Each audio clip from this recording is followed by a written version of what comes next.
Mon frère m'a humilié à sa fête, sans diplôme, sans avenir. Tous riaient. J'ai souri, levé mon verre, santé, c'est la dernière fois que vous me voyez.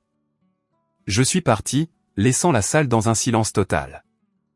Lors de la fête organisée pour la promotion de mon frère Thomas, alors que nous étions tous réunis dans le salon bondé de nos parents, entourés de proches et de collègues, il a levé sa coupe de champagne et a annoncé d'une voix forte, « Voici ma sœur Amélie. Pas de diplôme, pas d'avenir, elle vit juste au crochet de la famille. » Tout le monde a éclaté de rire. Mes parents le regardaient avec fierté. Ma tante a hoché la tête d'un air entendu. Mon cousin a affiché un sourire narquois. Je sentais tous les regards peser sur moi, attendant que je m'effondre. Au lieu de cela, j'ai souri, j'ai levé mon propre verre et j'ai dit clairement, « Santé. C'est la dernière fois que l'un d'entre vous me voit. » Puis je suis sorti. La pièce est devenue totalement silencieuse. La soirée avait pourtant commencé si différemment. J'étais arrivé chez mes parents dans leur maison cossue des Yvelines vers 18h30, portant une tarte au citron meringuée maison que j'avais mis 3 heures à perfectionner. La recette était complexe, avec une pâte délicate et une crème qui demandait une attention constante, mais je voulais apporter quelque chose de spécial. Je portais ma plus belle robe, une tenue bleu marine achetée en solde spécialement pour ce soir. J'étais excité, sincèrement pleine d'espoir, car je pensais que cette soirée serait enfin l'occasion de partager une bonne nouvelle. La maison était déjà pleine à mon arrivée. Les collègues du cabinet de conseil de Thomas se mêlaient à notre famille éloignée. Tout le monde était en tenue de ville décontractée, verre à la main, les rires fusant de partout. Ma mère m'a pris la tarte avec à peine un regard, la posant sur le comptoir de la cuisine au milieu des amuse-bouches du traiteur, sans aucun commentaire. Mon père était déjà en grande conversation avec le patron de Thomas, gesticulant avec animation. Personne ne m'a demandé comment j'allais. Personne ne m'a demandé comment s'était passée ma semaine. J'y étais habitué maintenant, mais cela piquait toujours un peu. Ce qu'ils ignoraient, ce que personne dans cette pièce ne comprenait, c'était l'histoire qui m'avait mené à cet instant. 6 ans plus tôt, à 22 ans, j'étais au milieu de ma 3e année dans une école de design réputée à Paris. J'adorais ça. Chaque projet, chaque cours, chaque nuit blanche passée en salle informatique me donnait l'impression de construire quelque chose de réel. Mais mon père a fait une crise cardiaque. C'est arrivé soudainement, violemment, un mardi matin dans sa petite entreprise manufacturière. Triple pontage, des mois de convalescence. Et pendant ces mois, l'entreprise a failli s'effondrer. Les commandes étaient manquées, les clients partaient, les factures s'accumulaient. Ma mère était dépassée, essayant de gérer ses soins tout en tentant de diriger une entreprise qu'elle n'avait jamais gérée. Thomas finissait son master à HEC. Il lui restait un semestre, des entretiens de stage cruciaux prévus, tout son avenir tracé devant lui, doré et certain. Mes parents m'ont fait asseoir dans la salle d'attente de l'hôpital et m'ont demandé si je pouvais prendre un semestre sabbatique pour aider. Juste un semestre, ont-ils promis, juste le temps que papa se remette sur pied et qu'il puisse engager un gérant pour l'entreprise. J'ai dit oui. Bien sûr que j'ai dit oui. C'était mon père. Un semestre est devenu 2. Puis je n'ai pas eu les moyens de retourner à l'école car chaque euro gagné grâce à mes 3 boulots partait dans les frais médicaux et pour maintenir l'entreprise à flot. Je travaillais comme barista le matin, vendeuse l'après-midi, et serveuse de nuit dans un dîner près de l'autoroute. Je dormais 4 heures par nuit. J'ai regardé Thomas obtenir son diplôme avec les honneurs pendant que je servais du café aux routiers à 2 heures du matin. Mes parents avaient promis de m'aider à reprendre mes études une fois la situation stabilisée. Ils avaient promis de ne pas m'oublier, mais Thomas a décroché son poste de cadre, a emménagé dans un appartement chic à Neuilly, et a commencé à gravir les échelons à une vitesse fulgurante. L'attention de la famille s'est entièrement portée sur ses réussites, et d'une manière ou d'une autre, progressivement, mon sacrifice a été oublié. Il a été requalifié en échec personnel. Ces 2 dernières années, je travaillais comme graphiste freelance depuis mon petit appartement, construisant mon portfolio, prenant des clients partout où je pouvais les trouver. Je travaillais constamment, j'apprenais de nouveaux logiciels par moi-même, je me poussais à devenir meilleur, mais ma famille méprisait cela. Ma mère appelait ça jouer sur l'ordinateur. Mon père demandait quand j'allais trouver un vrai travail. Thomas reconnaissait à peine ce que je faisais. Ce soir-là, avant son annonce cruelle, je me tenais près de la cuisine pour ne pas gêner, quand j'ai entendu ma mère parler à un groupe d'épouses de collègues de Thomas. Nous sommes tellement bénis, disait-elle, la voix vibrante de fierté. Thomas a incroyablement bien réussi. Nous avons un enfant qui a réussi. Au moins, Thomas a fait quelque chose de sa vie. L'une des femmes m'a jeté un coup d'œil, visiblement mal à l'aise. Ma mère n'a rien remarqué ou ne s'en est pas souciée. Mon père, rejoignant la conversation, a ajouté en secouant la tête, Amélie n'a jamais eu de motivation. Vous savez, certains enfants sont des fonceurs et d'autres ont besoin d'être poussés. Nous avons essayé, mais on ne peut pas tout faire à leur place. Ces mots m'ont fait l'effet d'un coup physique. J'ai serré mon verre plus fort, les jointures blanches, mais je suis restée silencieuse. Je me suis dit que je resterais pour Thomas. Être solidaire. Être la plus mature. Puis est venu le moment. Thomas a réclamé l'attention de tous. La pièce s'est tue. Il se tenait au centre du salon, élégant dans son costume coûteux. L'enfant prodige dans toute sa splendeur. Il a parlé de sa promotion au poste de consultant senior, des défis à venir, de sa gratitude pour le soutien familial. Puis ses yeux se sont posés sur moi. Et je devrais présenter ma sœur pour ceux qui ne la connaissent pas, a-t-il dit, son ton changeant soudainement pour devenir presque moqueur. Voici ma sœur Amélie. Pas de diplôme, pas d'avenir, elle vit juste au crochet de la famille. La pièce a explosé de rire. Pas des gloussements polis, mais de vrais rires, comme s'il avait raconté une blague vraiment drôle. Mes parents riaient. Ma tante Caroline riait. Mes cousins riaient. Le patron de Thomas riait. Je sentais chaque œil sur moi, observant ma réaction, attendant que je me ratatine, que je pleure ou que je m'excuse d'exister. Mes mains tremblaient, ma gorge se serrait. Mais quelque chose en moi s'est durci au lieu de se briser. J'ai souri. J'ai levé mon verre. Et j'ai parlé clairement, calmement, pour que tout le monde entende. Santé. C'est la dernière fois que vous me voyez. Puis je me suis tourné et j'ai marché vers la porte. Les rires se sont éteints instantanément. Le silence qui les a remplacés était épais et choqué. J'ai entendu ma mère halter. J'ai entendu quelqu'un chuchoter « Oh mon Dieu !» Je ne me suis pas retourné. J'ai franchi la porte d'entrée, traversé l'allée jusqu'à ma vieille Peugeot 206 de 10 ans. Mes mains tremblaient tellement que je pouvais à peine mettre la clé dans le contact. Au moment où je sortais de l'allée, mon téléphone a commencé à vibrer violemment. J'ai conduit 20 minutes jusqu'à mon appartement, la vision brouillée par les larmes, le téléphone vibrant continuellement sur le siège passager. Quand je me suis enfin garé, je suis restée assise dans la voiture et j'ai pleuré plus fort que je ne l'avais fait depuis des années. Pas seulement à cause de ce que Thomas avait dit, mais à cause de ce que cela révélait. Il me voyait sincèrement comme une moins que rien. Après tout ce que j'avais sacrifié pour cette famille, il me voyait comme un fardeau et un échec. Je suis rentré, j'ai monté les escaliers jusqu'à mon studio au 2e étage et je me suis effondré sur mon lit. J'ai bloqué tous leurs numéros, chacun d'entre eux. Puis j'ai pleuré jusqu'à ne plus avoir de larmes, faisant le deuil de la famille que je pensais avoir, pleurant les gens que j'aurais voulu qu'ils soient. Vers minuit, émotionnellement épuisé, j'ai remarqué que mon téléphone sonnait, affichant un numéro inconnu. J'ai failli ne pas répondre. J'en avais fini avec ma famille, fini avec leurs exigences. Mais quelque chose m'a poussé à décrocher. Allô ? Bonjour. Est-ce bien Amélie Dubois ? La voix était masculine, professionnelle, inconnue.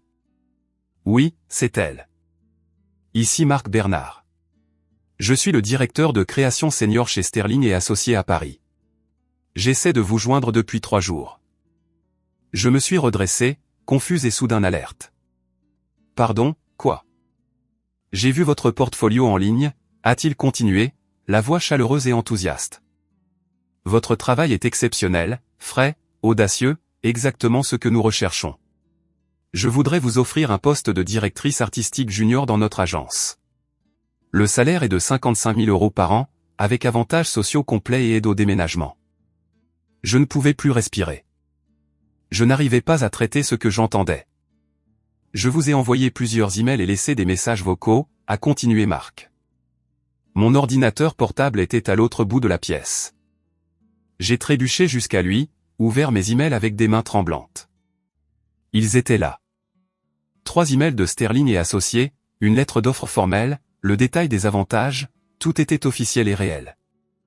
Je l'ai commencé, la voix brisée.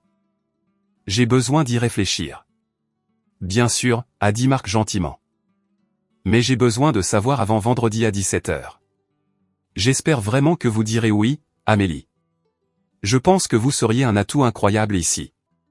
Nous avons raccroché. J'ai écouté les messages vocaux que j'avais ignorés pendant des jours parce que j'étais trop occupé à préparer la fête de Thomas. Il y en avait 3 de Marc, chacun plus impatient que le dernier. C'était réel. C'était en train d'arriver. Une grande agence de publicité parisienne me voulait. Ils avaient trouvé mon portfolio grâce à un appel à projet auquel j'avais participé 6 mois plus tôt, une soumission que j'avais passé 3 semaines à perfectionner pendant que ma famille se moquait de moi parce que je perdais mon temps. J'ai regardé autour de mon petit appartement, la vie que j'avais construite ici malgré tout. Et j'ai réalisé quelque chose de profond. Je n'avais rien qui me retenait dans les Yvelines. Plus d'amis proches car j'avais été trop occupé à travailler pour entretenir des relations. Pas de famille qui me valorisait. Rien d'autre que la peur de l'inconnu. Et j'avais fini d'avoir peur. Je n'ai pas dormi cette nuit-là.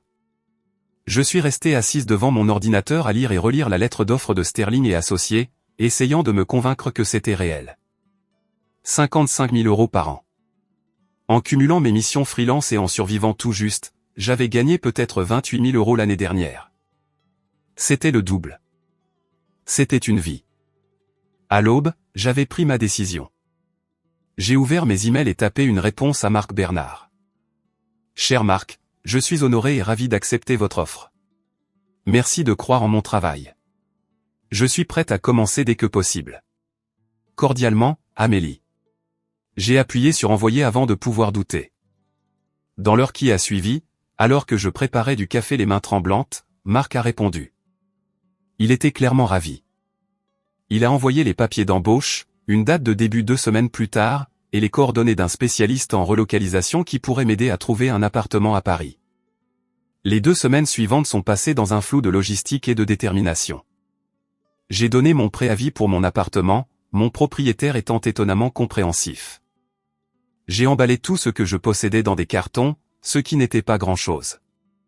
Vêtements, livres, mon matériel informatique, les bases de cuisine.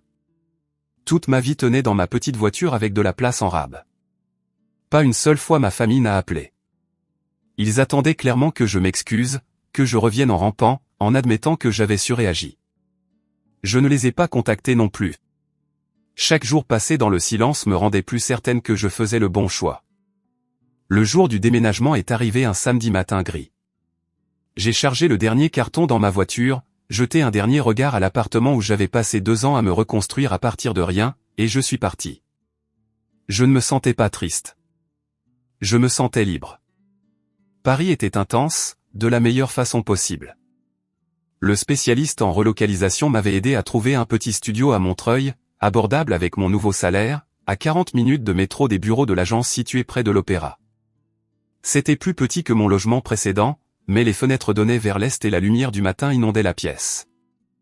Et d'une certaine manière, cela semblait être une métaphore pour tout le reste. Mon premier jour chez Sterling et Associés, j'étais terrifié. L'agence occupait 3 étages d'un immeuble haussmannien modernisé. Tout était élégant, moderne, bourdonnant d'énergie créative. Des gens de mon âge et plus âgés se déplaçaient dans l'espace avec détermination et tasses de café, parlant de campagne, de clients et de délais. Marc m'a accueilli dans le hall, chaleureux et bienveillant, exactement comme au téléphone. Il avait environ 45 ans, les cheveux grisonnants et des yeux gentils, vêtu de ce que j'ai appris être l'uniforme de l'agence, jean foncé et blazer. Amélie, bienvenue. Nous sommes si heureux que vous soyez là. Il m'a fait visiter, me présentant à ce qui semblait être une centaine de personnes dont j'ai immédiatement oublié les noms. Mes 3 noms sont restés. Julien, drôle et encourageant, un concepteur-rédacteur à l'esprit vif et au rire facile. Inès, une directrice artistique associée, vive et honnête, qui m'a regardé dans les yeux quand nous nous sommes serrés la main et a dit « Marc n'embauche pas de gens en qui il ne croit pas. Tu dois être doué. » Et Lucas, un autre directeur artistique, compétitif mais juste, qui m'a jaugé d'un hochement de tête et a dit « Hâte de voir ton travail. » Mon bureau était dans un open space avec le reste de l'équipe créative. Marc m'a donné ma première mission, une campagne réseaux sociaux pour une ligne de soins bio. Rien d'énorme, mais un vrai projet avec un vrai client et un vrai délai. J'ai travaillé plus dur que je n'avais jamais travaillé de ma vie. Je restais tard, arrivais tôt, poussais chaque design à travers de multiples révisions. Julien a commencé à se joindre à moi pour le déjeuner, me faisant rire avec des histoires de présentations désastreuses et de réunions clients qui tournent mal. Inès passait régulièrement à mon bureau, offrant des retours durs mais qui rendaient toujours mon travail plus fort. Même Lucas, initialement distant, a commencé à hocher la tête avec approbation devant mes concepts. Les 3 premiers mois ont filé dans un brouillard d'apprentissage et de croissance. J'étais épuisé, mais exalté. Chaque jour, je me prouvais que j'avais ma place ici, que j'étais doué pour ça, que Marc avait eu raison de m'engager. Je ne pensais pas beaucoup à ma famille. Quand je le faisais, c'était avec une douleur sourde que je repoussais. J'avais fait mon choix. Ils avaient fait le leur. J'avançais. Puis, 4 mois après le début de mon nouveau travail, j'ai reçu un message sur LinkedIn d'une certaine Angélique Martin. Le message était bref. Bonjour Amélie, je travaille avec ton frère Thomas. J'ai quelque chose d'important à te dire. Pouvons-nous prendre un café? J'ai fixé le message pendant un long moment. Une partie de moi voulait l'ignorer, garder Thomas et tout ce qui était lié à lui dans le passé, là où c'était sa place. Mais la curiosité l'a emporté. Nous nous sommes rencontrés un samedi après-midi dans un café près de Bastille, à mi-chemin entre nos appartements. Angélique avait environ 30 ans, habillée de façon décontractée, avec des cheveux courts et foncés et une expression sérieuse. Elle est allée droit au but. Je vais être franche, a-t-elle dit en remuant son latte. Thomas s'attribue le mérite de ton travail. Mon estomac s'est noué. Quoi? Il y a environ 8 mois, Thomas t'a demandé de concevoir des supports de présentation pour lui, n'est-ce pas? Comme une faveur? Je me suis souvenu. Il m'avait appelé à l'improviste, inhabituellement amical, disant qu'il avait un pitch client important et besoin de graphisme. Pouvais-je aider? Ça ne me prendrait que quelques heures, avait-il dit. C'était une occasion de faire quelque chose de gentil pour mon frère, de peut-être reconstruire notre relation. Alors, je l'avais fait. J'avais conçu un diaporama entier, professionnel et soigné. Il a dit à notre patron et aux associés qu'il avait conçu ses supports lui-même, a continué Angélique. Il a reçu des félicitations pour son initiative créative. Cela faisait partie de son dossier de promotion, une des raisons pour lesquelles il est passé consultant senior. J'avais la nausée. Comment le sais-tu? J'ai vu ton portfolio en ligne il y a quelques semaines, a-t-elle dit. Je cherchais un graphiste pour un projet personnel et quelqu'un a recommandé ton site. J'ai reconnu les designs de la présentation immédiatement. Même style, mêmes éléments. J'ai vérifié les métadonnées sur les fichiers que Thomas a soumis. Ils ont été créés des mois avant qu'il ne prétende les avoir faits, et les propriétés de l'auteur original avaient été supprimées. Elle a sorti son téléphone et m'a montré des captures d'écran, des emails, des propriétés de fichiers, des horodatages, tout prouvant que Thomas avait pris mon travail et l'avait revendiqué comme le sien.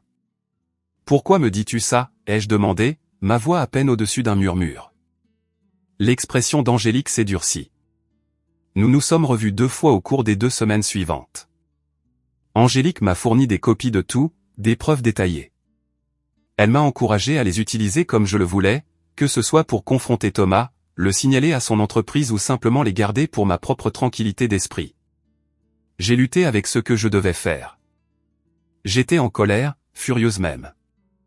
Mais je me sentais aussi en conflit à l'idée d'exposer ma famille, de causer des problèmes. Angélique m'a rappelé que c'était Thomas qui avait causé les problèmes, pas moi. Pendant ce temps, ma carrière continuait de s'épanouir. J'ai terminé mon premier grand projet à l'agence, une campagne complète de rebranding pour une start-up de mode durable. Marc a loué mon travail devant toute l'équipe créative lors de notre réunion hebdomadaire. C'est exactement le genre de travail audacieux et réfléchi qui définit ce que nous faisons ici, a-t-il dit en affichant mes designs sur l'écran de la salle de conférence. Amélie, tu as dépassé toutes les attentes. Bravo. On m'a confié de plus gros clients. Ma confiance grandissait. Je me suis fait de vrais amis. Julien m'invitait au dîner d'équipe et au brunch du week-end. Inès est devenue un mentor, m'apprenant comment présenter aux clients, comment défendre mes choix créatifs, comment naviguer dans la politique de l'agence. Pour la première fois de ma vie d'adulte, je sentais que j'avais ma place quelque part. Les fêtes approchaient, Noël, puis le Nouvel An. Je m'attendais à moitié à ce que ma famille me contacte, peut-être adouci par le temps et la tradition. Rien n'est venu. Silence complet. J'ai passé Noël avec Julien et son petit ami, un dîner chaleureux et bruyant dans leur appartement parisien rempli de familles choisies et de rires. C'était solitaire à certains égards, mais aussi libérateur. Je n'avais pas à jouer un rôle, à me faire toute petite ou à accepter la cruauté déguisée en blague. J'ai réalisé que j'attendais des excuses qui ne viendraient jamais. Ma famille ne pensait pas avoir fait quelque chose de mal. Pour eux, c'était moi qui avais surréagi, qui avais été trop sensible, qui les avais abandonnés pour rien. 2 jours avant le Nouvel An, mon téléphone a sonné d'un numéro que je ne reconnaissais pas. J'avais appris ma leçon sur l'ignorance des appels inconnus, alors j'ai répondu. Amélie ? La voix de ma mère. Mon cœur s'est serré. Maman. Oh, Dieu merci. J'essaie de te joindre. Tu as bloqué nos numéros. Son ton était accusateur, pas apologétique. J'avais besoin d'espace, ai-je dit prudemment. Eh bien, j'appelle parce que la femme de Thomas, Sophie, est enceinte. Nous organisons une fête en janvier et nous avons besoin que tout le monde contribue financièrement. Ça va être une grande fête et nous demandons à tous les membres de la famille de donner 300 € chacun. Je n'en croyais pas mes oreilles. Pas de « comment vas-tu », pas de « tu nous manques ». Pas de reconnaissance de ce qui s'était passé, juste une demande d'argent. Nous savons que tu es parti fâché, a continué ma mère. Mais la famille c'est la famille et nous avons besoin que tout le monde aide. C'est important. Quelque chose en moi s'est transformé en glace. Je n'enverrai pas d'argent. Pardon ? J'ai dit non. Je ne contribue pas à une fête pour une famille qui m'a traité comme vous l'avez tous fait. Amélie, ne sois pas ridicule. C'était il y a des mois. Thomas se souvient à peine de ce qu'il a dit. Tu gardes rancune pour une blague idiote. Ce n'était pas une blague, maman. Et j'ai fini de faire semblant que c'en était une. J'ai raccroché. Mes mains tremblaient, mais je me sentais puissante. J'avais tenu bon. Ce soir-là, digérant encore la conversation, j'ai reçu un email inattendu. Il venait d'une entreprise appelée Vertex Systems, une grande firme technologique basée à Lyon. Ils demandaient des propositions à plusieurs agences pour une refonte complète de leur marque. Le projet valait des millions. Marc a convoqué une réunion d'équipe d'urgence. C'est énorme, a-t-il dit, son excitation à peine contenue. Vertex est l'un des plus grands noms du cloud computing en Europe. Si on décroche ça, ça change tout pour notre agence. Il m'a regardé droit dans les yeux. Amélie, je veux que tu diriges ce pitch. Le client a spécifiquement demandé quelqu'un avec ton style de design. Ils ont trouvé ton travail dans leur recherche sectorielle et t'ont demandé nommément. Ma mâchoire en est presque tombée. Marc a confirmé en souriant. C'est ton moment. Je crois en toi. La présentation du pitch était prévue pour la mi-janvier. J'ai regardé la date que Marc a encerclée sur le calendrier et mon estomac s'est tordu. C'était le même jour que la baby shower de Thomas, le même jour exactement. Et la présentation était à Lyon. J'allais être loin, mais ironiquement, c'est ce jour-là que ma famille serait réunie pour célébrer, sans moi. Ils ne sauraient jamais rien de mon succès, de mon opportunité, de ma vie. Quelque chose à ce sujet semblait parfaitement juste. Je me suis jeté dans la préparation du pitch Vertex avec une intensité qui m'a surprise moi-même. Ce n'était pas seulement pour décrocher un client. C'était pour prouver une fois pour toutes que j'étais exactement celle que j'avais toujours su pouvoir être. L'équipe a travaillé jour et nuit. Julien et moi avons brainstormé des concepts tard dans la nuit, carburant au café et au plat à emporter. Inès m'a poussé à voir plus grand, plus audacieux, à prendre des risques créatifs qui me terrifiaient et m'excitaient. Même Lucas, habituellement concentré sur ses propres projets, restait tard pour offrir des retours sur mes maquettes. Vertex Systems était connu pour sa technologie de pointe, mais son image de marque était vieillissante. Ils avaient besoin d'une refonte visuelle complète, quelque chose qui les positionnerait comme innovants et dignes de confiance sans aliéner leurs clients corporatifs existants. J'ai conçu quelque chose de révolutionnaire, combinant une esthétique épurée et minimaliste avec des éléments numériques interactifs. Le concept était moderne mais pas tendance, sophistiqué mais pas rigide. Marc a examiné mon travail et s'est levé de sa chaise. C'est ça, a-t-il dit doucement. C'est exactement ce dont ils ont besoin. Amélie, tu vas les époustoufler. Une semaine avant le pitch, mon téléphone a sonné. Encore un numéro différent. J'avais arrêté de les bloquer, me disant que si ma famille voulait vraiment me joindre, ils trouveraient un moyen. Cette fois, c'était mon père. Sa voix était sévère, froide. Ta mère m'a dit que tu refusais de contribuer à la baby shower. Pas de bonjour. Pas de comment vas-tu? Juste directement l'accusation. C'est exact, ai-je dit calmement. C'est extrêmement égoïste, Amélie. Après tout ce que nous avons fait pour toi, c'est comme ça que tu nous rembourses. En abandonnant ta famille quand nous avons besoin de toi. L'ironie était si épaisse que j'ai failli rire. Après tout ce que vous avez fait pour moi, papa? J'ai abandonné mes études pour sauver ton entreprise. J'ai travaillé 3 boulots pour payer tes factures médicales. J'ai renoncé à mon éducation pour que Thomas puisse finir la sienne. Qu'avez-vous fait pour moi dernièrement, exactement? Silence à l'autre bout. Il n'était pas habitué à ce que je riposte. C'était ton choix, a-t-il finalement dit, la voix dure. Personne ne t'a forcé à faire tout ça. Et partir était mon choix aussi, ai-je répondu. Ma voix était ferme, forte. Au revoir, papa. J'ai raccroché avant qu'il ne puisse répondre. Mes mains tremblaient, mais je me sentais fier. Je m'étais défendu. J'avais dit la vérité. Au cours des jours suivants, Thomas a commencé à envoyer des SMS depuis un nouveau numéro. Maman et papa sont vraiment blessés. Tu dois t'excuser. Puis, tu déchires cette famille et Sophie est stressée à cause de toi, et le stress n'est pas bon pour le bébé. Je n'ai répondu à aucun d'entre eux. Chaque message me rendait plus certaine que je faisais la bonne chose. Finalement, Thomas a envoyé « Bien, ne viens pas à la fête, mais n'espère jamais faire partie de cette famille à nouveau. » J'ai bloqué ce numéro aussi. Si c'était leur idée de la famille, je n'en voulais aucune part. Le jour du pitch Vertex est arrivé. Je me suis réveillé à 5 heures du matin dans mon appartement de Montreuil, trop nerveuse pour dormir. J'ai mis mon plus beau tailleur, un ensemble gris anthracite acheté spécialement pour cette présentation. Je me suis regardé dans le miroir et j'ai vu quelqu'un que je reconnaissais à peine. Confiante, professionnelle, prospère.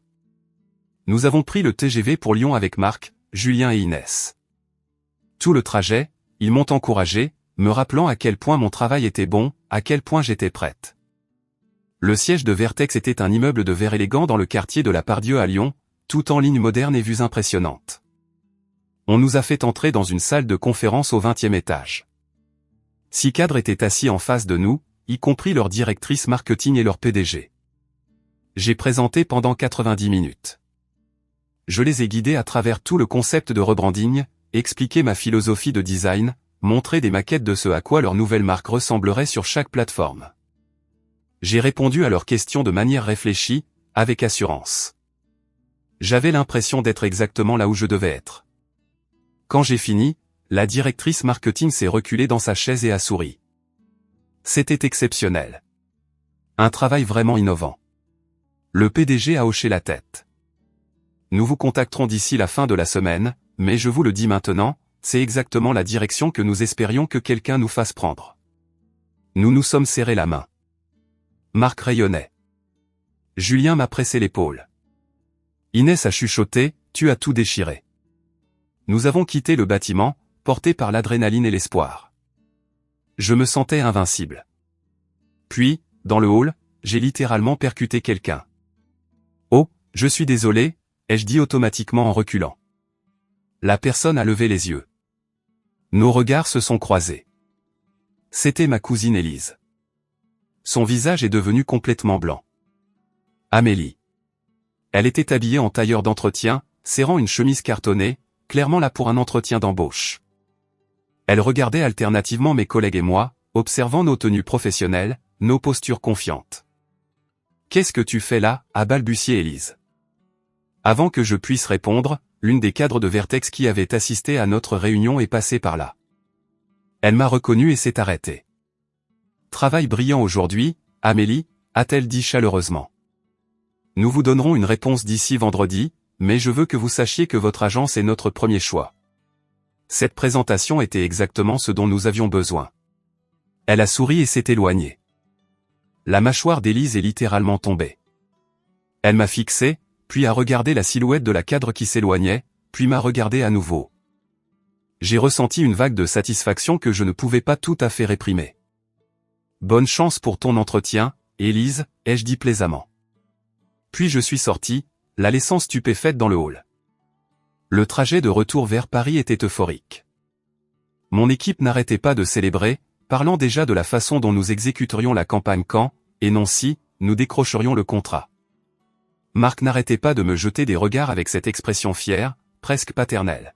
« Tu sais que ça change tout pour toi, n'est-ce pas ?» a-t-il dit. « Gagné ou perdu, tu viens de prouver que tu peux gérer des clients majeurs. Tu es prête pour le niveau supérieur. » Vendredi est arrivé. Marc a reçu l'appel à 14 heures. Tout le bureau semblait retenir son souffle alors qu'il prenait la réunion dans son bureau aux parois vitrées. Nous pouvions le voir hocher la tête, sourire, puis serrer le poing en l'air. Il est sorti et a annoncé « On l'a eu. Vertex nous a choisis. » Le bureau a explosé. Les gens applaudissaient, s'embrassaient, se tapaient dans les mains. Julien m'a soulevé et m'a fait tourner. Inès m'a prise à part et a dit « Tu as fait ça. C'était tout toi. » Ce soir-là, Marc m'a appelé dans son bureau. « Assieds-toi, Amélie. » Mon cœur battait la chamade. Quelque chose n'allait pas ? Je te promeux directrice artistique, a-t-il dit simplement. Avec effet immédiat. Ton salaire passe à 75 000 €. Tu es la plus jeune personne à détenir ce titre dans l'histoire de cette agence. Tu l'as mérité. Je ne pouvais pas parler. Je suis restée assise là, submergée, pendant qu'il m'expliquait les nouvelles responsabilités et opportunités. À 28 ans, j'étais passée de freelance dans mon appartement à directrice artistique dans une grande agence en moins d'1 an. Cette nuit-là, j'ai appelé Angélique pour la remercier des preuves concernant Thomas. Je les garde, lui ai-je dit. Mais je n'ai pas décidé quoi en faire. Tu n'as pas besoin de vengeance, a dit Angélique sagement. Tu gagnes déjà. Tu construis quelque chose de réel. C'est mieux que n'importe quelle confrontation. Elle avait raison. J'avais l'impression d'avoir dépassé le besoin de prouver quoi que ce soit à ma famille. Ma vie était pleine et réussie sans eux. 2 semaines plus tard, je travaillais tard au bureau, affinant des concepts pour le déploiement de Vertex. Mon téléphone a sonné.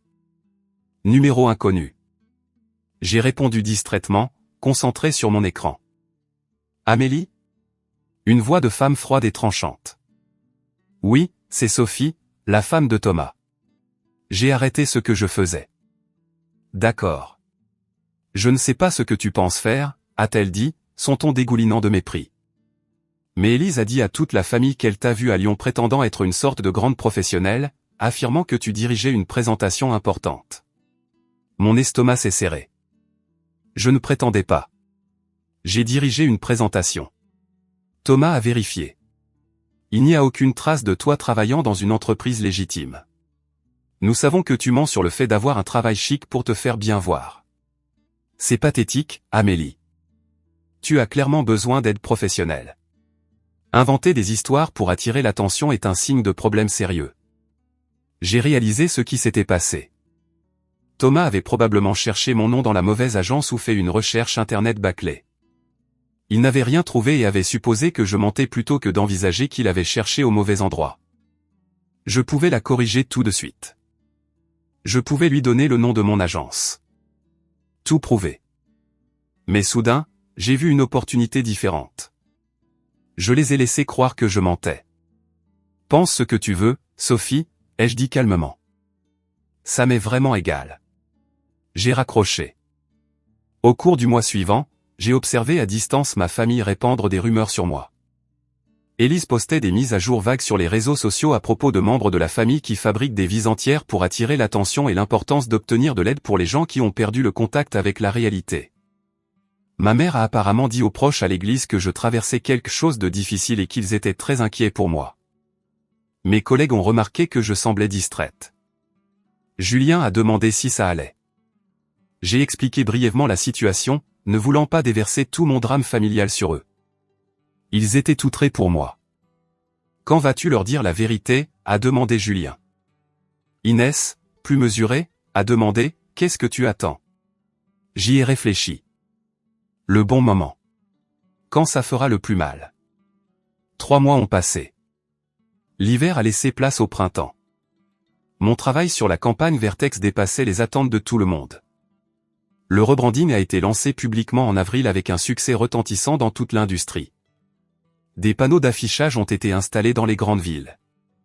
Les campagnes en ligne sont devenues virales. Les publications technologiques ont écrit des articles élogieux sur la nouvelle direction audacieuse de Vertex. Et mon nom était surtout. Amélie Dubois, designer principal, directrice artistique chez Sterling et Associés. La campagne a remporté un prix de l'industrie en mai. Je me tenais sur scène lors de la cérémonie dans une salle de bal d'un hôtel parisien, acceptant le trophée aux côtés de marqués de l'équipe. La presse spécialisée a publié des photos. Les blogs marketing ont écrit des articles de fond. Un magazine, une publication majeure de l'industrie, m'a contacté pour m'interviewer pour leur numéro sur les étoiles montantes de la publicité. L'article a été mis en ligne un mercredi matin. Il incluait mon nom complet, ma photo, toute mon histoire sur mes débuts en freelance et mon ascension, et des citations de marque sur mon talent et mon éthique de travail. Ce matin-là, j'étais dans la cuisine du bureau en train de faire du café quand mon téléphone a sonné. Le numéro de ma mère, un nouveau que je n'avais pas encore bloqué. J'ai répondu. Allô? Amélie. Sa voix était étrange, serrée. J'ai besoin que tu m'expliques quelque chose. Quoi? Quelqu'un à l'entreprise de ton père vient de lui montrer un article sur toi. À propos d'un prix de publicité et d'un travail à Paris. Je n'ai rien dit. Est-ce que c'est réel, a-t-elle exigé. Est-ce que tu travailles vraiment dans cette agence? Est-ce que toute cette histoire est vraie? Oui, maman. Tout est vrai. C'est vrai depuis plus d'1 an. Silence, puis doucement, pourquoi ne nous l'as-tu pas dit? J'ai failli rire. Quand vous l'aurais-je dit? Quand tu as appelé pour demander de l'argent? Quand Thomas m'a envoyé un SMS pour me traiter d'égoïste? Quand papa a dit que je n'avais aucune motivation? Quand aurait été le bon moment? Les gens posent des questions, a-t-elle dit, la voix se brisant légèrement. C'était là. Pas d'excuses, pas de reconnaissance de ce qu'ils avaient fait, juste une inquiétude pour les apparences et un désir de tout balayer sous le tapis. Les gens posent des questions, ai-je répété lentement. Tu es embarrassée. C'est ça qui t'inquiète. Amélie, s'il te plaît. Je vais y réfléchir, ai-je dit, et j'ai raccroché. Mais j'avais déjà pris ma décision. J'allais à cette fête, mais pas pour faire la paix. J'allais m'assurer qu'ils comprennent enfin exactement ce qu'ils avaient perdu. Au cours des 2 semaines suivantes, j'ai reçu des messages de divers membres de la famille, chacun plus surréaliste que le dernier. Mon père a envoyé un SMS, nous sommes fiers de ce que tu as accompli. Viens célébrer avec nous. Comme s'il ne m'avait pas dit que je manquais de motivation quelques mois plus tôt. Thomas a envoyé, et Serette, j'ai vu ton article. C'est vraiment cool. On se rattrape bientôt. Décontracté et amical, comme s'il ne m'avait pas humilié devant 50 personnes et volé mon travail. Ma tante Caroline a appelé et laissé un message vocal, ma chérie, nous avons toujours su que tu réussirais tôt ou tard. Hâte de te voir à la fête du petit Léo. Ce sera comme au bon vieux temps. Chaque message réécrivait l'histoire. Effaçait la cruauté. Prétendait que l'humiliation n'avait jamais eu lieu. Il voulait accéder à mon succès maintenant. Voulait se prélasser dans la gloire reflétée.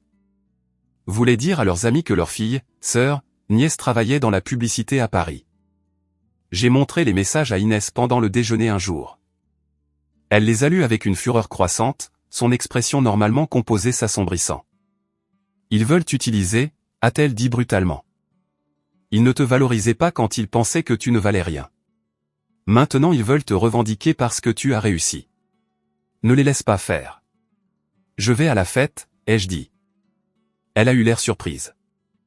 Pourquoi? Parce qu'ils ont besoin d'entendre la vérité.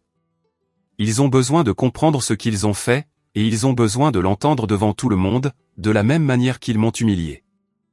Inès m'a étudié un long moment, puis a hoché la tête lentement. D'accord, mais sois prudente. Assure-toi de faire ça pour les bonnes raisons. J'ai pensé à son avertissement. Était-ce de la vengeance? Peut-être en partie, mais c'était aussi une conclusion. C'était tracer une ligne. C'était refuser de les laisser réécrire notre histoire. J'ai répondu oui pour la fête. Ma mère a appelé immédiatement, sa voix inondée de soulagement. Oh, Amélie, merci. Tout le monde sera si heureux de te voir. Cela signifie tellement pour la famille. Je serai là, ai-je dit simplement. La fête était prévue pour un samedi après-midi fin mai. J'ai pris ma journée. J'ai conduit de Paris aux Yvelines, une route que j'avais faite 1000 fois auparavant, mais qui semblait maintenant étrange et lointaine. Je portais une robe bleu marine élégante, des bijoux discrets, je me comportais avec l'assurance que j'avais gagnée au cours de l'année passée. Je suis arrivé exactement à l'heure. La maison de mes parents semblait la même, familière et étrangère tout à la fois. Des voitures bordaient la rue. Je pouvais entendre de la musique et des voix depuis le jardin. J'ai marché jusqu'à la porte d'entrée et j'ai sonné. Ma mère a ouvert et pendant un moment nous nous sommes juste regardés. Elle avait vieilli, ai-je remarqué, plus de gris dans ses cheveux, des rides plus profondes autour des yeux. Amélie, a-t-elle dit, m'attirant dans une étreinte serrée. Je n'ai pas rendu l'étreinte. Merci d'être venu. S'il te plaît, ne mentionnons rien de désagréable aujourd'hui. C'est le jour de Léo. J'ai hoché la tête sans m'engager et je suis entré. La maison était pleine de monde. Famille élargie, collègues de Thomas, voisins, amis de mes parents. Tout le monde s'est retourné quand je suis entré, la reconnaissance et la curiosité sur leurs visages. Le bruit avait clairement couru sur ma carrière. Je n'étais plus la déception de la famille. J'étais la curiosité de la famille. Mon père s'est approché, la main tendue pour une poignée de main formelle. Content de te voir, ma chérie. Thomas est venu avec Sophie, qui tenait Léo, 1 an, dans ses bras. Amélie, content que tu aies pu venir. Voici notre fils. Il agissait comme si rien ne s'était jamais passé. Comme si son introduction cruelle à sa fête de promotion était de l'histoire ancienne. Oubliée, non pertinente. Les gens m'approchaient tout au long de l'après-midi. Nous avons entendu parler de ta grande campagne. Tu dois avoir tellement de succès. Thomas nous disait justement à quel point la famille est fière. Chaque commentaire me crispait un peu plus la mâchoire. Je souriais poliment, donnais des réponses vagues, regardais ma famille construire un nouveau récit en temps réel. Thomas continuait d'orienter les conversations, s'insérant dans les histoires sur ma carrière, laissant entendre à quel point il avait toujours été un soutien. Élise évitait tout contact visuel, restant de l'autre côté du jardin dès que j'étais proche. Après environ 1 heure, Thomas s'est levé sur la terrasse arrière et a demandé l'attention de tous. Le jardin s'est tu. Il avait Léo dans ses bras, l'image de la paternité réussie. Je veux juste remercier tout le monde d'être venu célébrer le premier anniversaire de Léo, a-t-il dit, sa voix portant à travers la pelouse. Cette année passée a été incroyable, devenir père, regarder ma famille grandir, avoir tous ceux que nous aimons autour de nous. Elle m'a regardé directement. Je suis particulièrement heureux que ma sœur ait pu être ici aujourd'hui. Nous avons toujours été proches, et la famille signifie tout pour moi. Le mensonge était trop flagrant, c'était trop. J'ai senti quelque chose en moi craquer. Je me suis levé. En fait, ai-je dit, ma voix claire et stable. J'aimerais dire quelques mots. Le visage de ma mère est devenu pâle. Mon père avait l'air alarmé, mais tous les autres hochaient la tête de manière encourageante, supposant que j'allais porter un toast fraternel et doux. J'ai marché jusqu'au centre du jardin, me tenant là où tout le monde pouvait me voir. Il y a 18 mois, ai-je commencé, je suis venu à une fête dans cette maison, la fête de promotion de Thomas. Et devant tout le monde ici réuni, Thomas m'a présenté comme ça. J'ai fait une pause, regardant chaque membre de la famille. Il a dit, voici ma sœur Amélie. Pas de diplôme, pas d'avenir, elle vit juste au crochet de la famille. Et tout le monde a ri. Mes parents ont ri. Ma tante a ri. Mes cousins ont ri. Les collègues de Thomas ont ri. Le jardin était devenu complètement silencieux. Les gens avaient l'air mal à l'aise, remuant sur leur siège. Le visage de Thomas devenait rouge. Je suis sorti ce soir-là, ai-je continué. J'ai dit que c'était la dernière fois que l'un d'entre vous me verrait, et je le pensais. Pendant 18 mois, aucun de vous n'a appelé pour s'excuser. Aucun de vous n'a vérifié si j'allais bien. Aucun de vous n'a reconnu ce qui s'était passé. Ma mère a commencé à parler. J'ai levé la main. Laisse-moi finir. Ce que vous ne savez pas, c'est que j'ai abandonné mes études pour sauver cette famille. Quand papa a fait sa crise cardiaque, quand l'entreprise coulait, j'ai quitté l'école. J'ai travaillé 3 boulots pour payer les factures médicales. J'ai renoncé à mon éducation pour que Thomas puisse finir son master. J'ai sacrifié mon avenir pour cette famille. J'ai sorti mon téléphone, ouvert les fichiers qu'Angélique m'avait donnés. Et puis Thomas m'a demandé de concevoir des supports de présentation pour lui. Je l'ai fait comme une faveur. Il a dit à son patron qu'il les avait conçus lui-même. Il a reçu des félicitations pour ça. C'était une des raisons pour lesquelles il a eu sa promotion. La promotion que nous célébrions ce soir-là. J'ai les preuves juste ici. Email, fichier, horodatage, tout. J'ai levé mon téléphone, commencé à le faire passer. Les gens regardaient les preuves, puis Thomas. Son visage était écarlate maintenant, Sophie le fixait sous le choc. J'ai reconstruit ma vie sans aucun de vous, ai-je dit.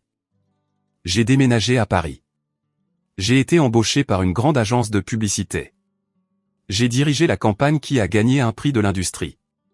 Je suis directrice artistique maintenant, je gagne 75 000 € par an. J'ai fait tout ça seul, sans aucune aide de cette famille. J'ai regardé chacun d'eux. Ma mère, mon père, Thomas, Élise, tout le monde. Je suis venu ici aujourd'hui pour vous donner une dernière chance, pour vous excuser, pour reconnaître ce qui s'est passé, pour me montrer que vous comprenez à quel point vous m'avez blessé. Ma voix était stable, mais des larmes coulaient sur mon visage maintenant. Mais tout ce que vous avez fait, c'est faire semblant. Vous n'êtes pas fier de moi.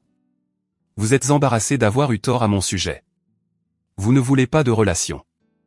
Vous voulez l'apparence d'une relation. Le silence était absolu. Ma mère avait des larmes qui coulaient sur son visage. Mon père avait l'air abattu. Thomas ne pouvait pas croiser mon regard. Je vous pardonne, ai-je dit doucement. Je me suis tourné et j'ai marché vers le portail.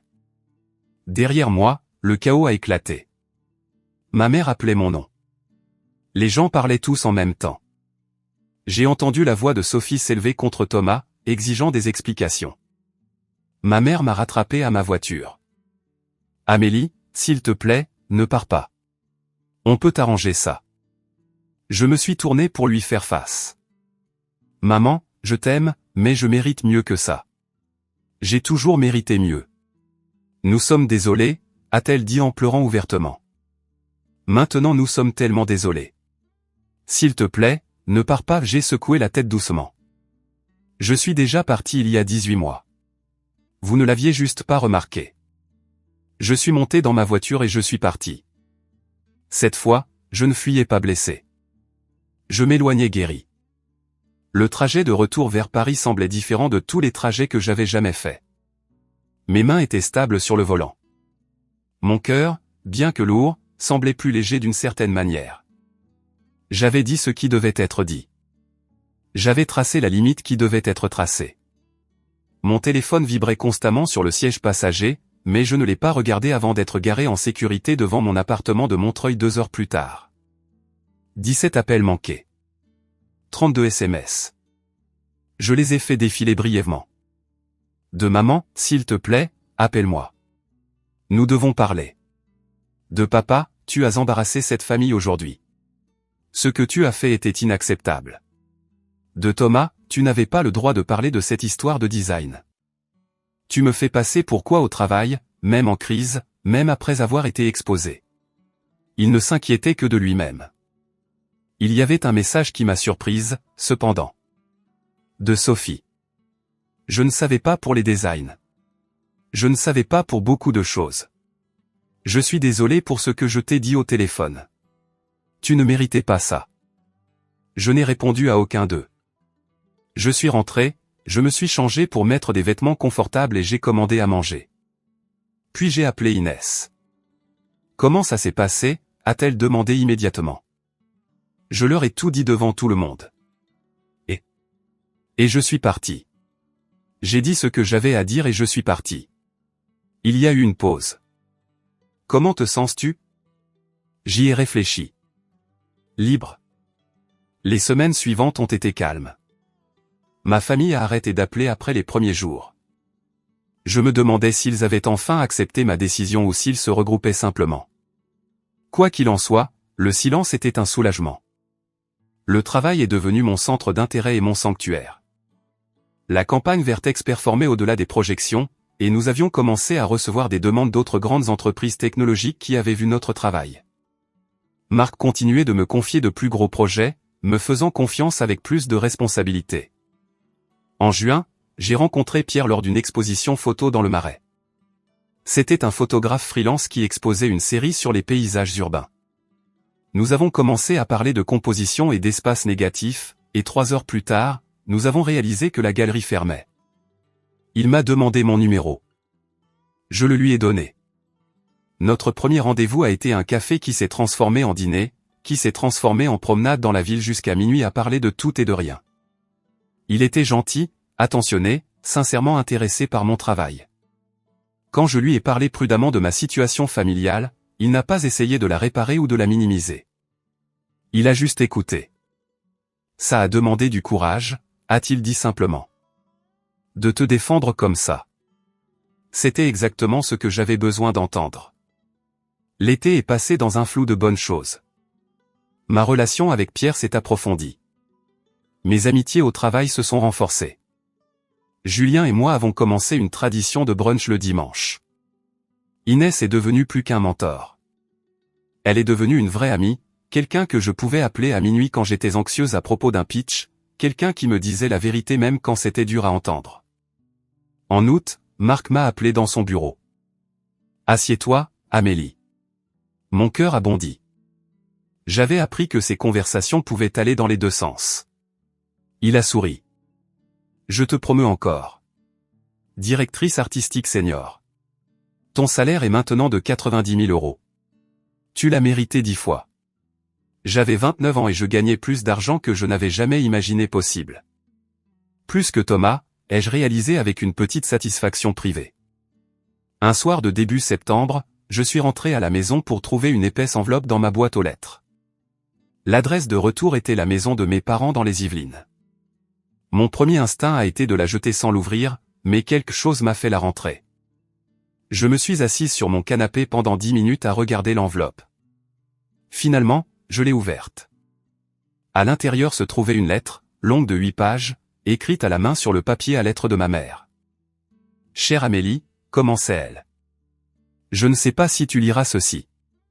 Je ne sais pas si j'ai le droit de te le demander, mais je dois essayer d'expliquer, et plus important encore, je dois m'excuser. » J'ai continué à lire. Elle écrivait qu'elle avait constamment réfléchi depuis la fête de Léo, à mon discours, à mes accusations, à tout ce que j'avais dit. Elle écrivait qu'elle avait repassé en revue de vieilles photos et calendriers, reconstruisant ces années où j'avais abandonné l'école, et elle avait été horrifiée de réaliser combien j'avais sacrifié et combien peu il l'avait reconnu. « Tu avais 22 ans, écrivait-elle. Tu aurais dû étudier, aller à des fêtes, découvrir ta vie. Au lieu de cela, tu travaillais 3 boulots pour sauver notre famille, et nous t'avons laissé faire. Nous avons pris ton sacrifice pour acquis, et ensuite nous t'avons puni pour les conséquences de ce sacrifice. » Elle a écrit sur la fête de promotion de Thomas, sur le fait d'avoir entendu mes mots et d'avoir ri avec tout le monde sans penser à ce qu'elle faisait. J'étais si fier de Thomas ce soir-là. Il avait travaillé dur pour sa promotion. Mais tu avais travaillé dur aussi, d'une manière que nous n'avions jamais reconnue. Et au lieu de vous célébrer tous les deux, j'ai participé à t'humilier. J'ai ri de ma propre fille.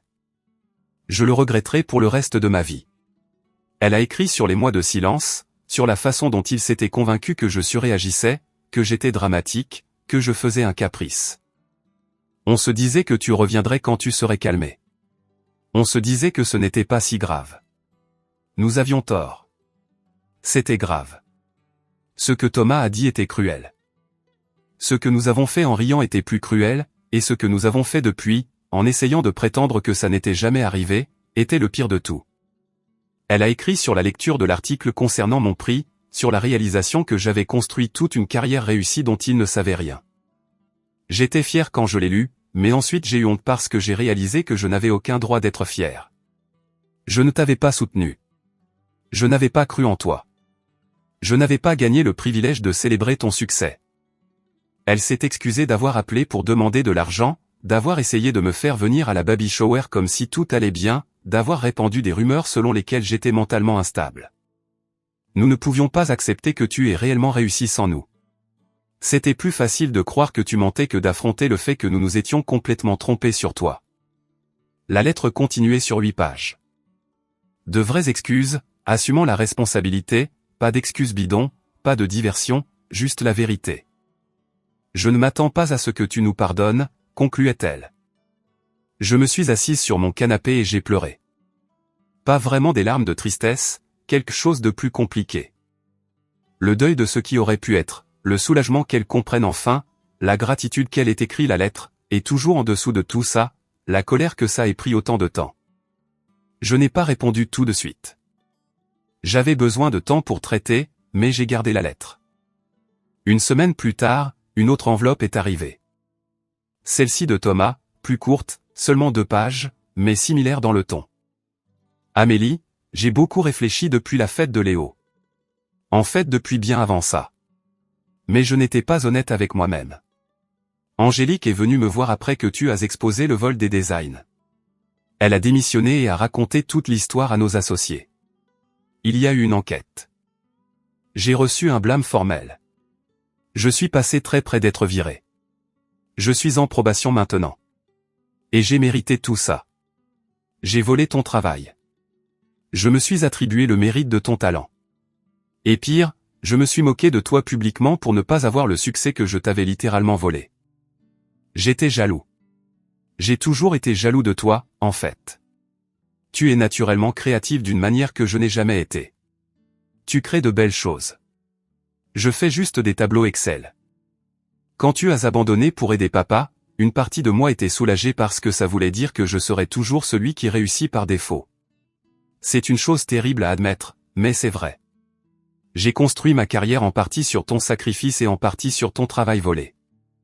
Et ensuite j'ai eu l'audace de te traiter de parasite. J'ai honte. Je suis désolé. Je sais que ce n'est pas assez. Et je sais que tu ne me dois pas le pardon, mais j'avais besoin que tu saches que je comprends ce que j'ai fait maintenant. J'essaie d'être meilleur pour Léo. Si rien d'autre, je veux qu'il grandisse en voyant son père prendre ses responsabilités, traiter les gens avec respect, valoriser ceux qui comptent. J'ai échoué à tout ça avec toi. Je suis désolé, Thomas. J'ai lu sa lettre 2 fois. Elle semblait sincère, mais je n'étais toujours pas prête à répondre. J'ai montré les 2 lettres à Pierre un soir au dîner dans mon appartement. Il les a lues attentivement, puis m'a regardé. Qu'est-ce que tu veux faire?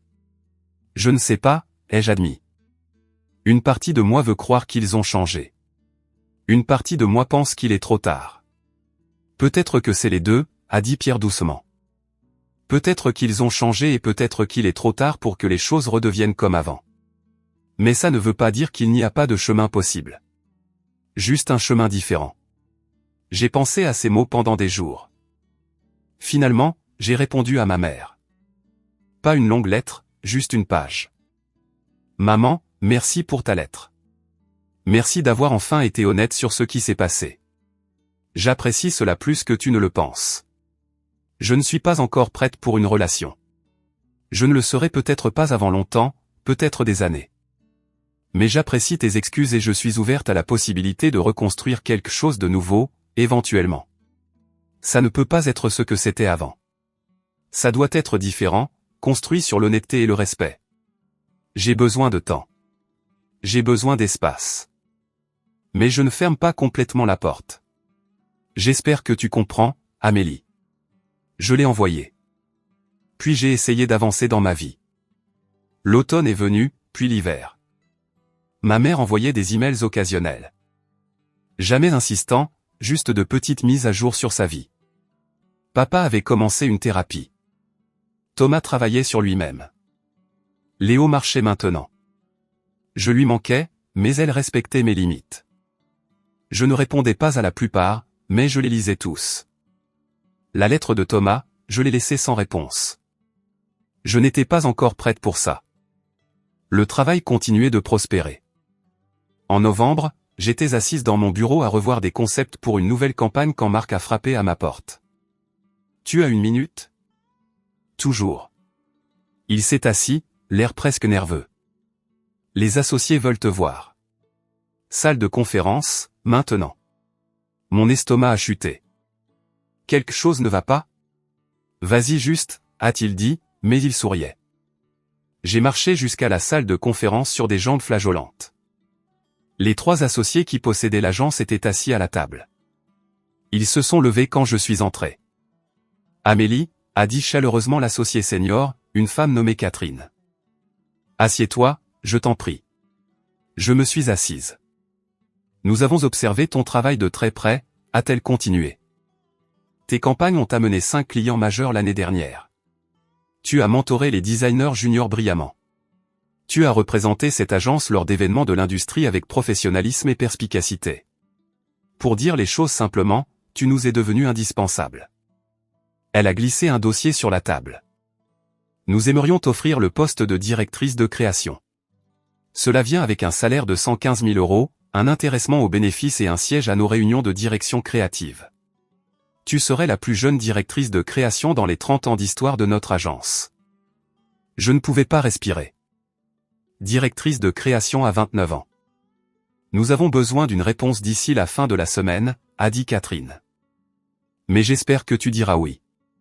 J'ai retrouvé ma voix. Oui, je dis absolument oui. Ils ont souri, se sont levés, m'ont serré la main. Bienvenue à la direction, Amélie. Ce soir-là, j'ai célébré avec ma famille choisie, Pierre, Julien, Inès, Lucas et Marc.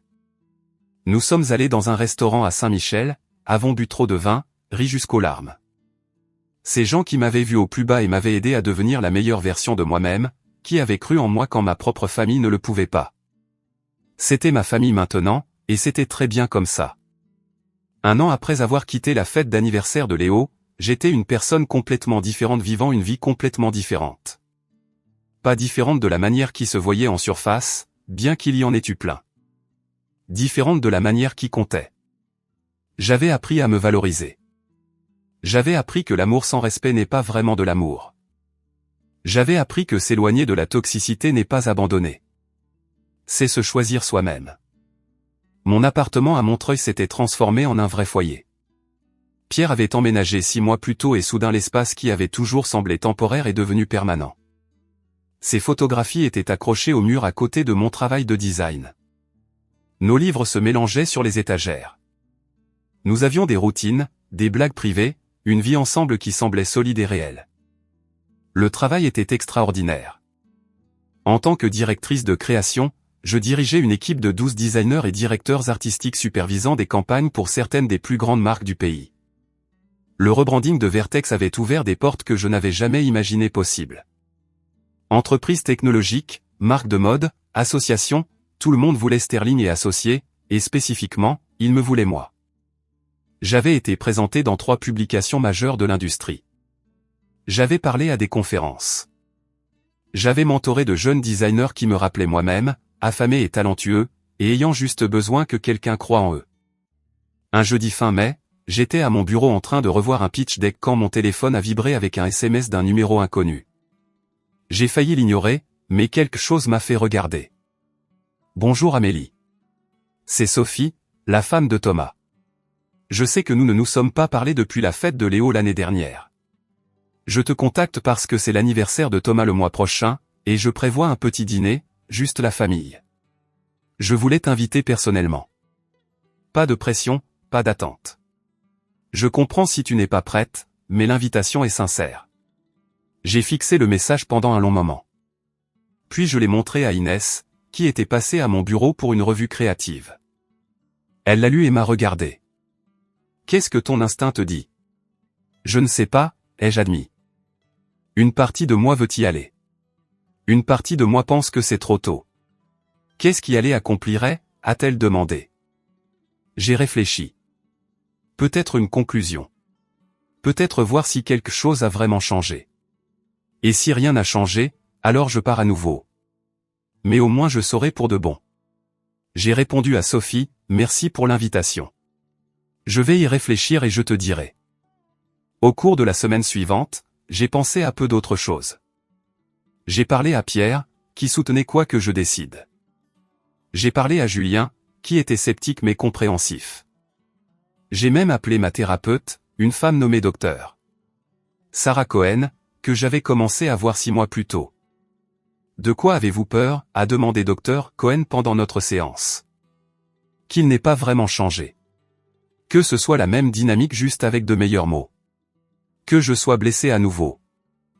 Et qu'espérez-vous? Honnêtement, j'espère qu'ils ont vraiment fait le travail, qu'ils ont réfléchi et grandi, que peut-être nous pouvons construire quelque chose de nouveau, même si ce n'est pas ce que nous avions avant. Cela semble être des espoirs raisonnables. Pouvez-vous vous protéger s'ils ne sont pas satisfaits? Oui, ai-je dit, et je le pensais. Je peux partir. Je sais comment partir maintenant. J'ai envoyé un SMS à Sophie. Le dîner était prévu pour un samedi soir à la mi-juin chez Thomas et Sophie à Neuilly. J'ai conduit depuis Paris avec Pierre, à qui j'avais demandé de venir avec moi pour me soutenir. Il m'a tenu la main tout le trajet. Si tu veux partir à n'importe quel moment, a-t-il dit, on part. Pas de question. La maison de Thomas et Sophie était belle, une meulière rénovée dans un beau quartier. Des jouets d'enfants parsemaient le jardin de devant. Des carillons éoliens pendaient au porche. Sophie a ouvert la porte. Elle avait l'air nerveuse. Amélie, merci d'être venue. Et vous devez être Pierre. Elle nous a fait entrer. La maison était chaleureuse, habitée, remplie de photos de Léo à différents stades de sa courte vie. J'ai ressenti un pincement, réalisant que j'avais manqué tous ces moments. Mes parents étaient déjà là, assis dans le salon. Ils se sont levés quand je suis entré. Les yeux de ma mère se sont remplis de larmes immédiatement. Amélie, a-t-elle dit, la voix se brisant. Maman, papa. Je les ai étreints tous les deux brièvement, raidement. Thomas est sorti de la cuisine portant un tablier, l'air incertain. Salut, Amélie. Content que tu sois venue. Nous nous sommes assis pour dîner autour d'une table dans leur salle à manger. C'était gênant au début. Tout le monde faisait trop attention à ses mots. Personne ne savait vraiment quoi dire. Léo, maintenant 2 ans, a fourni une distraction bienvenue, babillant et jetant de la nourriture et faisant rire tout le monde. À mi-chemin du repas, mon père s'est raclé la gorge. Amélie, je veux dire quelque chose. Tout le monde s'est tu. Je suis en thérapie depuis 8 mois, a-t-il dit, la voix rauque. Je travaille sur beaucoup de choses. Et une chose que j'ai fini par comprendre, c'est à quel point je t'ai failli. Après ma crise cardiaque, je t'ai demandé de sacrifier ton avenir pour sauver le mien. Et puis je n'ai jamais reconnu ce sacrifice. Je t'ai laissé abandonner ton éducation. Et ensuite je t'ai jugé pour ne pas avoir de diplôme. C'est impardonnable. Je suis profondément désolé. Ma mère a parlé ensuite. Je t'ai écrit une lettre l'année dernière. Je pensais chaque mot, mais j'ai besoin de le dire à voix haute aussi. J'ai échoué en tant que mère. J'ai priorisé les apparences et le confort sur ton bien-être.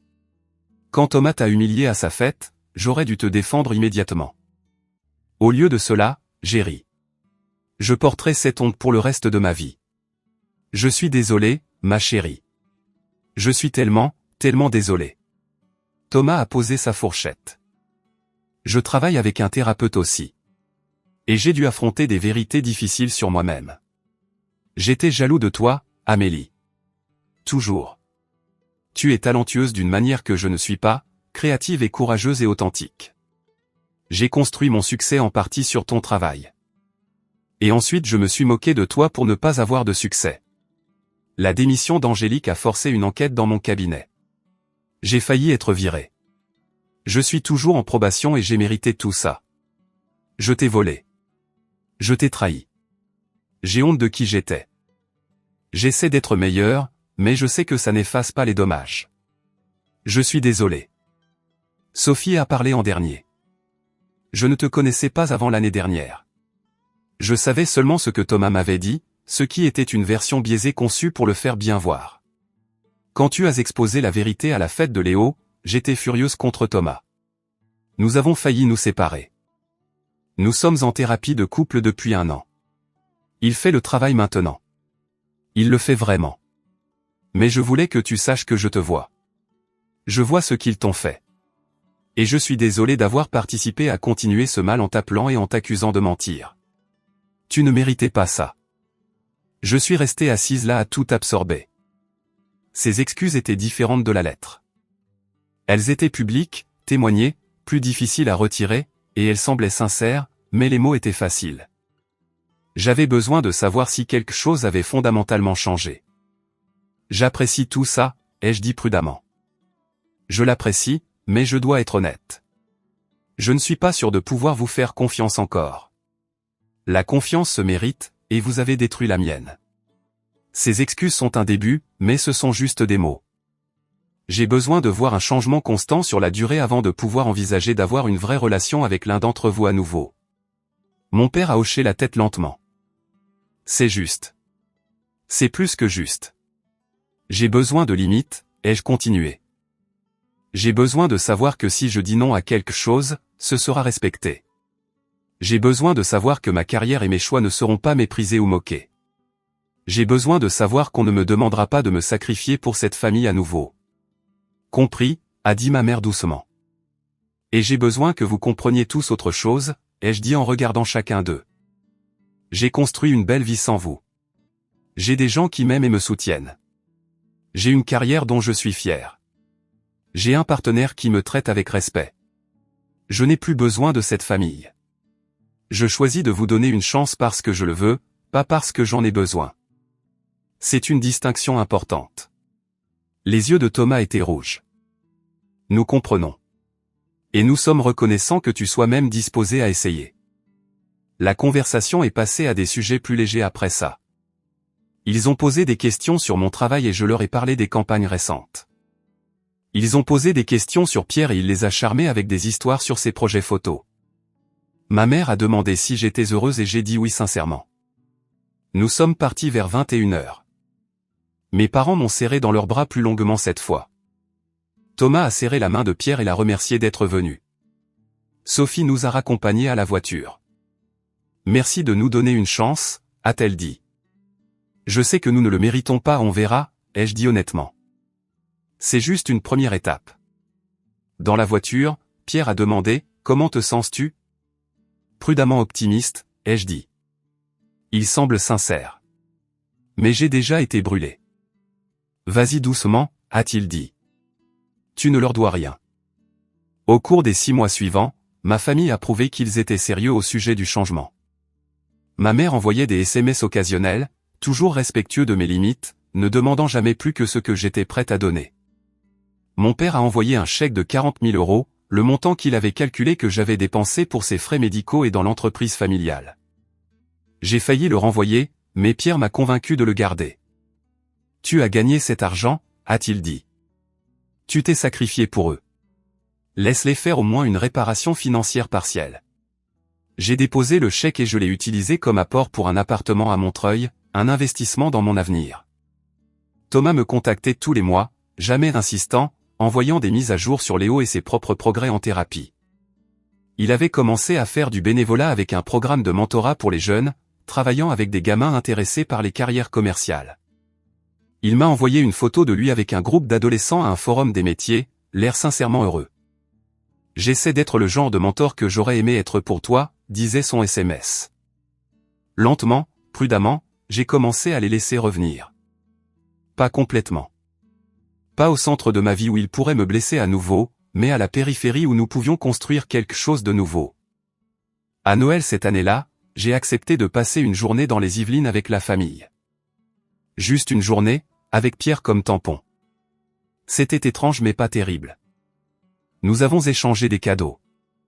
Léo, maintenant 2 ans et demi, était fasciné par le matériel de dessin que je lui avais apporté. Ma mère a pleuré quand je lui ai donné une photo encadrée de moi acceptant ma promotion de directrice de création, un rappel visuel du succès que j'avais construit sans eux. Je mets ça dans le salon, a-t-elle dit. Je veux que tous ceux qui visitent la voient.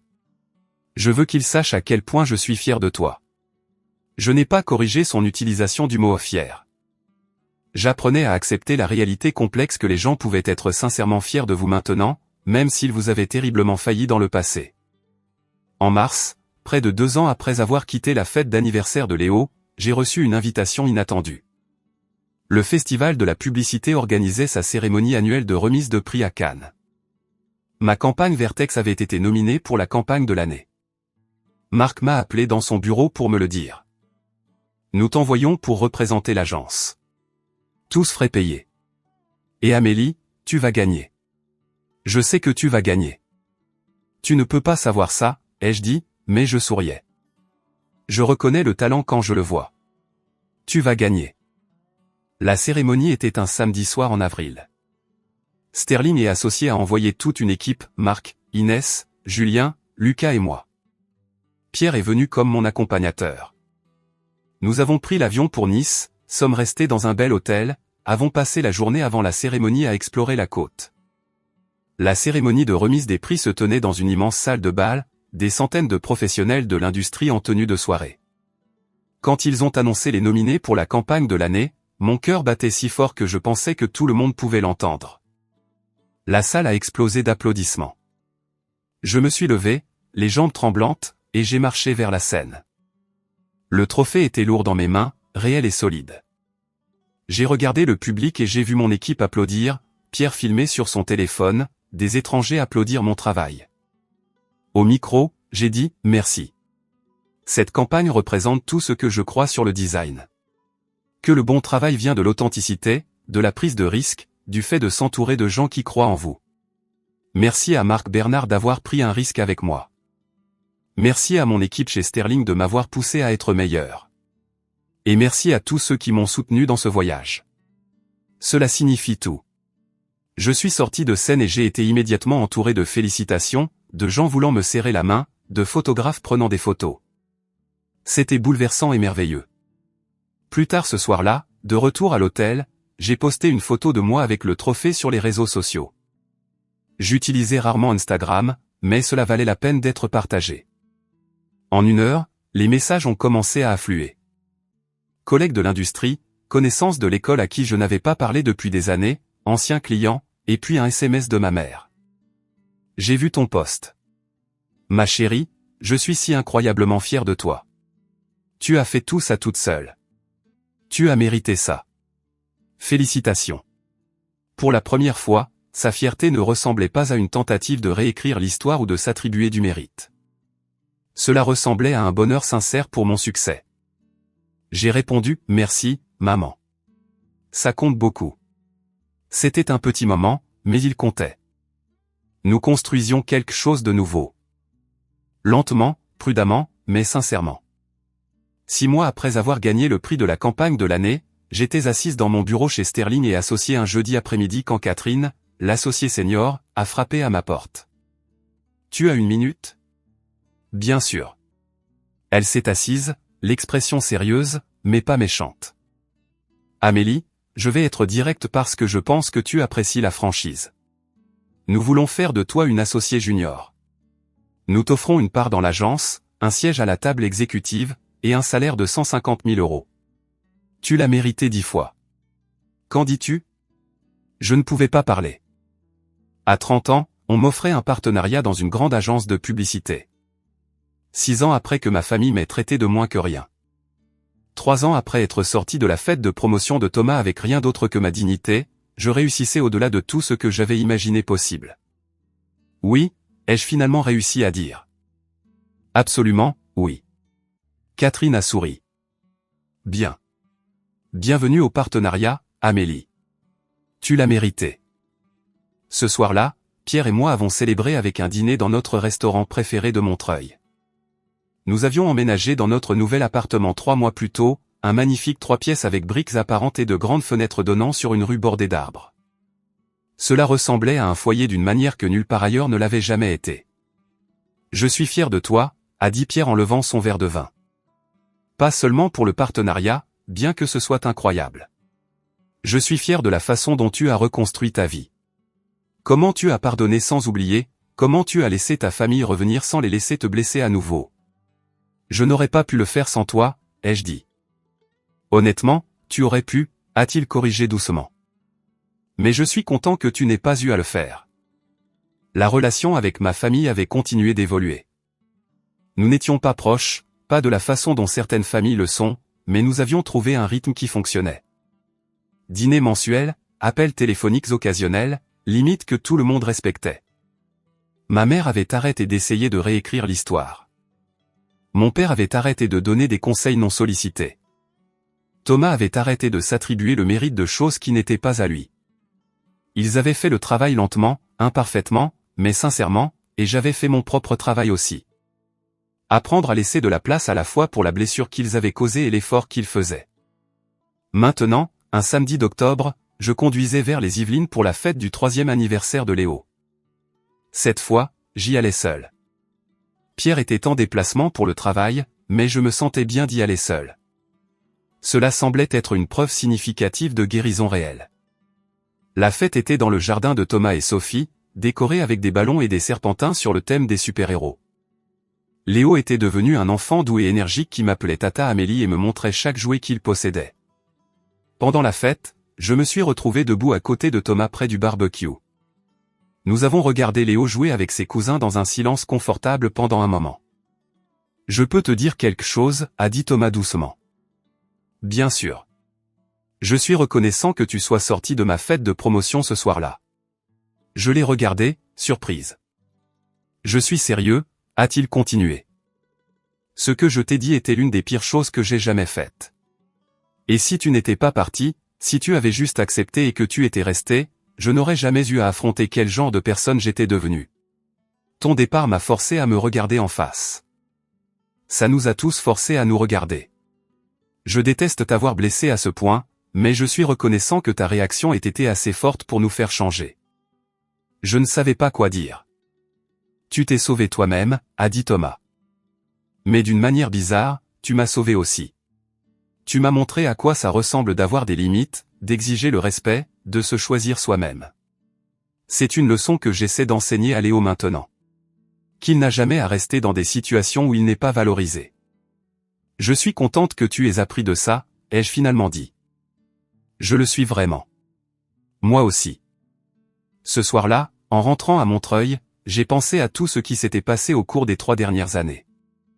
L'humiliation, la douleur, la décision de partir, la reconstruction, le succès, la réconciliation prudente, tout cela m'avait mené ici, à une vie que j'aimais sincèrement. J'ai pensé à la fille que j'avais été à 22 ans, abandonnant l'école pour sauver sa famille, croyant que le sacrifice égalait l'amour. J'ai pensé à la femme que j'avais été à 27 ans, pleurant dans sa voiture après avoir été moquée par les gens qui auraient dû la protéger. Et j'ai pensé à qui j'étais maintenant à 30 ans. Prospère, aimée, guérie, entière. Le voyage m'avait appris des choses que je n'aurais pas pu apprendre autrement. J'avais appris que la vraie famille n'est pas une question de sang ou d'obligation. C'est une question de respect, de soutien, de présence constante et de se choisir mutuellement chaque jour. Ma famille choisie, Pierre et Julien et Inès et Marc et Dr Cohen, m'avaient appris à quoi ressemblaient des relations saines. J'avais appris que ma valeur n'était jamais déterminée par l'opinion de ma famille sur moi. Pendant des années, j'avais cru au récit qu'ils avaient créé, que j'étais moins que rien, que j'avais échoué, que j'étais une déception. Partir avait été la première étape pour comprendre que leur perception n'était pas la réalité. Ma valeur existait indépendamment de leur reconnaissance. J'avais appris que la partie la plus difficile de la guérison n'était pas de confronter les gens qui m'avaient blessé. C'était de me pardonner d'avoir accepté leur traitement pendant si longtemps. D'avoir cru que je méritais leur cruauté, d'être restée silencieuse quand j'aurais dû parler. Le pardon de soi était plus difficile que de leur pardonner à eux. J'avais appris que s'éloigner des situations toxiques n'était pas abandonner sa famille. C'était se choisir soi-même, valoriser son propre bien-être, refuser d'accepter des miettes quand je méritais un festin. Et parfois, ce choix était la chose la plus courageuse et la plus nécessaire que vous puissiez faire. J'avais appris que le succès n'était pas de prouver aux gens qu'ils avaient tort. C'était de construire quelque chose de si authentique et épanouissant que leurs opinions cessaient de compter. Je n'ai pas gagné en détruisant ma famille ou en les faisant souffrir. J'ai gagné en créant une vie meilleure, une vie construite selon mes propres termes avec des gens qui me valorisaient dès le départ. Et j'avais appris que la guérison n'était pas linéaire. Certains jours j'étais à nouveau en colère. Certains jours je pleurais les relations familiales qui ne pourraient jamais être pleinement restaurées. Certains jours j'étais en paix. Tous ces sentiments pouvaient être vrais simultanément. La vie que j'avais maintenant, la carrière, la relation, les amitiés, les liens familiaux qui se reconstruisaient lentement. Rien de tout cela n'aurait été possible si je n'avais pas trouvé le courage de sortir de cette fête de promotion il y a 3 ans. Si je n'avais pas dit, c'est la dernière fois que vous me voyez, et si je ne l'avais pas pensé. Cette décision prise dans un moment de douleur et de fureur m'avait sauvé la vie. Je me suis garé sur ma place à Montreuil, je suis resté assise dans ma voiture un instant, et j'ai sorti mon téléphone. J'ai fait défiler jusqu'au contact de ma mère et je lui ai envoyé un SMS avec une photo prise plus tôt dans la journée. C'était une photo de moi et Léo, tous les deux couverts de glaçage de gâteau d'anniversaire, riant de quelque chose d'idiot qu'il avait dit. Juste un moment de pure joie. Pas d'explication, pas de légende nécessaire, juste la preuve que je pouvais être heureuse en leur présence maintenant, que la guérison était possible, que nous avions trouvé un moyen d'avancer, même si cela ne ressemblait en rien au passé. Elle a répondu immédiatement avec un emoji cœur. C'est magnifique. Merci d'avoir été là aujourd'hui. Je t'aime. Je t'aime aussi, maman, ai-je tapé en retour. Et je le pensais. L'amour était compliqué maintenant, délimité par la prudence et l'autoprotection. Mais c'était réel. Je suis rentré à l'intérieur où Pierre était rentré plus tôt et préparait le dîner. Il a levé les yeux quand je suis entré, a souri et a dit « C'était comment ?» C'était bien, ai-je dit, et j'ai réalisé que je le pensais aussi. C'était vraiment bien. Cette nuit-là, allongé dans mon lit à côté de Pierre dans notre maison que nous avions construite ensemble, j'ai ressenti quelque chose que je n'avais pas ressenti depuis des années. La paix. Pas l'absence de douleur, mais la présence d'un véritable contentement. J'avais construit une vie dont j'étais fier. Je l'avais construite à partir de rien sans aucune aide des gens qui auraient dû me soutenir dès le début. Et cela la rendait d'autant plus précieuse. Si vous lisez ceci, si vous écoutez cette histoire et que vous vous voyez dans mon expérience, je veux que vous sachiez quelque chose. Vous méritez mieux. Si votre famille vous traite avec irrespect, méprise votre valeur, se moque de vos luttes, vous méritez mieux. Ce n'est pas votre responsabilité de réparer des gens qui ne veulent pas être réparés. Ce n'est pas votre travail d'accepter la cruauté au nom de la loyauté familiale. Partir est difficile. C'est peut-être la chose la plus difficile que vous ferez jamais, mais rester dans des situations qui vous diminuent est plus difficile à long terme. Cela vous coûte votre respect de vous-même, votre confiance, votre sens des possibles.